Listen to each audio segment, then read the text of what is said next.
Assalamualaikum warahmatullahi wabarakatuh. Perkenalkan, nama saya Cut Mutia Zahra dengan NIM 250420224 dari Program Studi Akuntansi Universitas Malikul Saleh. Pada kesempatan kali ini saya ingin mempresentasikan makalah yang berjudul Sleep Healing, Trend atau Kebutuhan. Mari kita bahas bersama bagaimana fenomena self-healing berkembang di masyarakat serta bagaimana pandangan Islam mengenai hal tersebut. Belakangan ini, istilah self-healing semakin sering kita dengar, terutama di media sosial seperti TikTok, Instagram, maupun Twitter. Banyak orang menganggap self-healing sebagai kegiatan seperti liburan, nongkrong, di kafe, dan berbelanja. Di sisi lain, generasi muda memang menghadapi banyak tekanan, mulai dari tugas kuliah, pekerjaan, hingga tuntutan kehidupan.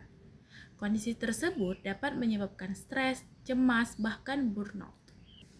Karena itu muncul pertanyaan, apakah healing benar-benar merupakan kebutuhan untuk menjaga kesehatan mental atau hanya sekedar tren yang berkembang di media sosial? Nah, sekarang kita masuk di bagian pengertian self-healing. Self-healing adalah proses pemulihan diri yang dilakukan secara mandiri, baik secara fisik, mental, maupun emosional. Tujuannya adalah untuk membantu seseorang kembali merasa tenang dan mampu menghadapi masalah dengan lebih baik. Ada beberapa bentuk self-healing yang sering dilakukan, seperti menulis jurnal atau journaling, meditasi, me time, berbagi cerita dengan orang terdekat, serta melakukan hobi yang disukai. Pada dasarnya, self-healing bukan berarti menghindari masalah, tetapi memberikan ruang untuk diri sendiri untuk memulihkan kondisi sebelum kembali menjalani aktivitas. Self-healing sebagai tren. Seiring berkembangnya media sosial, maka self-healing mulai mengalami pergeseran. Banyak konten-konten yang menggambarkan healing sebagai kegiatan liburan, belanja, atau menikmati suasana di kafe. Padahal aktivitas tersebut belum tentu menyelesaikan masalah yang sedang mereka hadapi. Akibatnya, banyak orang hanya mengikuti tren tanpa benar-benar memahami tujuan utama dari self-healing, yaitu tujuannya untuk memulihkan kondisi mental dan emosional. Nah, selanjutnya kita masuk ke pandangan Islam terhadap self-healing. Dalam Islam, konsep pemulihan diri sebenarnya sudah dianjurkan sejak lama. Pertama adalah muhasabah, yaitu introspeksi atau mengevaluasi diri agar menjadi pribadi yang lebih baik. Kedua, yaitu sabar, yaitu tetap kuat dan percaya kepada Allah ketika menghadapi ujian hidup.